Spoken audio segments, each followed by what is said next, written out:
Elvis and I will stay here and get back to work. Some Hollywood guy. They say he attacked an actress and tried to kill her. She had to hide in a bathroom to get away. Inside the studio, a picture that must have been taken at the crime scene replaces the first photo. It's the same guy, his shirt wet with sweat and his chunky black glasses askew.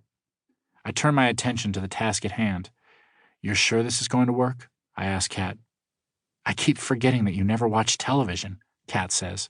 "The cameras always pan the crowd between segments. Someone watching will spot Milo. That's all we need. The footage will be all over the internet by noon.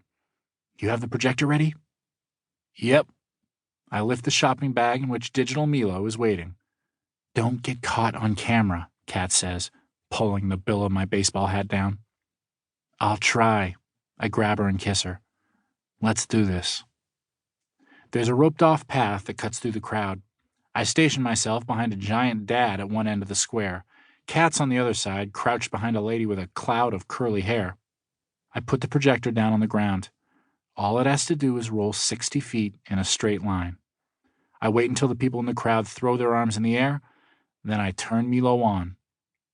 The small silver ball produces its three-dimensional hologram. As it rolls silently across the concrete, Milo takes his first few steps. A little girl barreling down the path runs straight through him. My heart is pounding and I feel a bit dizzy, but everyone's arms are still in the air and no one seems to have noticed. Inside the studio, the teen star has come to the window to wave at the crowd. His face is at least 60% smile, and he can't be more than 4 feet tall. He doesn't look totally human, if you ask me. Then, I see him do a double take and point outside. I can't hear what he says, but his lips seem to form the words, "Milo Yolkin." The television show host rushes to the window for a look. He says something to the crew, and the cameras are suddenly up against the window. The timing couldn't be more perfect. At that very moment, Milo stops, pivots, and waves. Then he continues walking. Once he's behind a lamppost on the other side of the square, I make him disappear. I see Kat snatch the sphere and vanish into the crowd. I meet her on the corner of 56th and 6th Avenue as planned, and we catch the subway downtown. Our next stop is a computer store in another tourist trap part of Manhattan where we can use the devices on display to check out the news.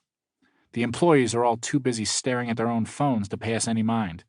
The video of Milo is everywhere. It's trending on every social media outlet. Even the newspapers have already picked up the story and are reporting that the boy genius is alive. In the 30 minutes it took to get here, the company's stock price has shot through the roof. "That was fast," Kat notes merrily. "Ready for stage 2? We picked out the spot yesterday, a cafe on a side street in Lower Manhattan. It met our 2 big requirements. Lots of people inside the cafe, but not many people on the sidewalk outside. There's also a mailbox in front of the building where we can leave a hidden message for the company to spot. Today, it will be a single word written in Sharpie. Nemi."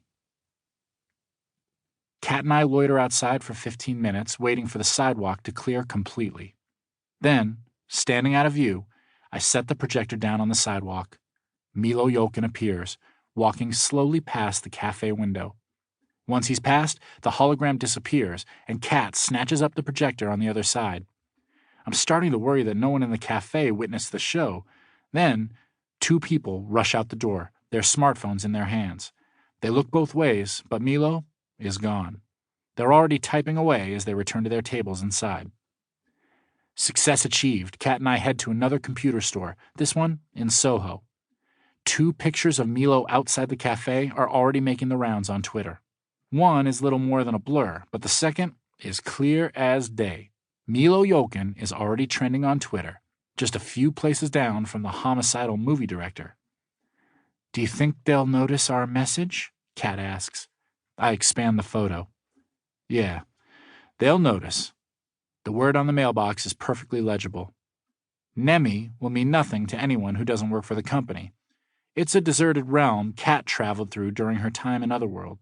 Wayne and the engineers will be scouring all the images for information. They'll know how to interpret it. We're arranging a meeting. The where has been answered. The when is yet to